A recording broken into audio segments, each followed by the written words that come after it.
Welcome back. We have another very familiar face with us. Ron Czajkowski, thank you so much for being in studio with us. As always, my pleasure. So we're kind of continuing our 4th of July safety. We are talking about kind of drunk driving this weekend. People are out there celebrating. What do people need to know at home to be safe? 4th of July tends to be one of the biggest holidays, most celebrated holidays in the country. And because of that, we see a large increase in impaired driving incidents. In 2019, 21, almost 540 people were killed across the country. The remarkable part of that is nearly 40% of them were in alcohol impaired crashes.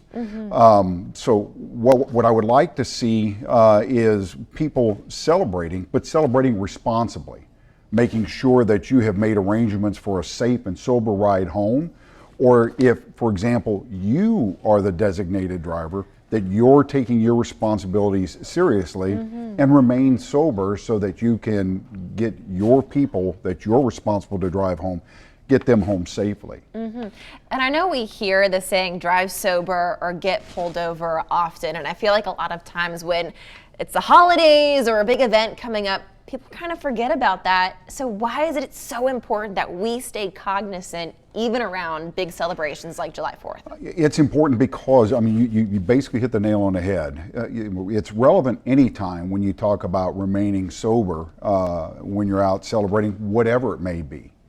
But since there are so many people going to be doing it, because there's potential for a 4-day weekend for some people, there are going to be a lot of celebrations going on, a lot of people getting together as families and friends, cooking out, and along with that comes the alcohol. And again, not saying don't celebrate, but I am asking that you celebrate responsibly.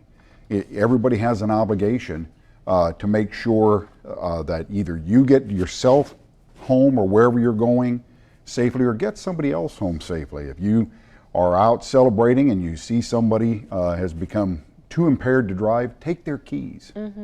Make sure that they don't put themselves in a position where they're on the road and could harm themselves, or worse, harm somebody else. If you see somebody as you're driving that appears to be impaired, call 911. Let somebody know. Give law enforcement an opportunity to remove that impaired driver before it becomes an issue. And by all means, don't put yourself in a position where you're getting in a vehicle with somebody that you know is impaired. And again, give yourself an opportunity to make it where you need to go safely.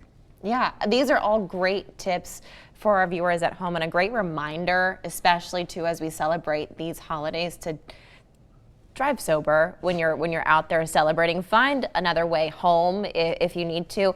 Ron, if people at home want to learn more, how can they? You can visit NHTSA's website, which has a lot of information. NHTSA is the National Highway Traffic. It's and the acronym I always seem to forget and mess up with another one. But they have a lot of information on there that is relevant to this, because that's where you're going to find your safety tips and all of the information as to why you don't want to be doing this.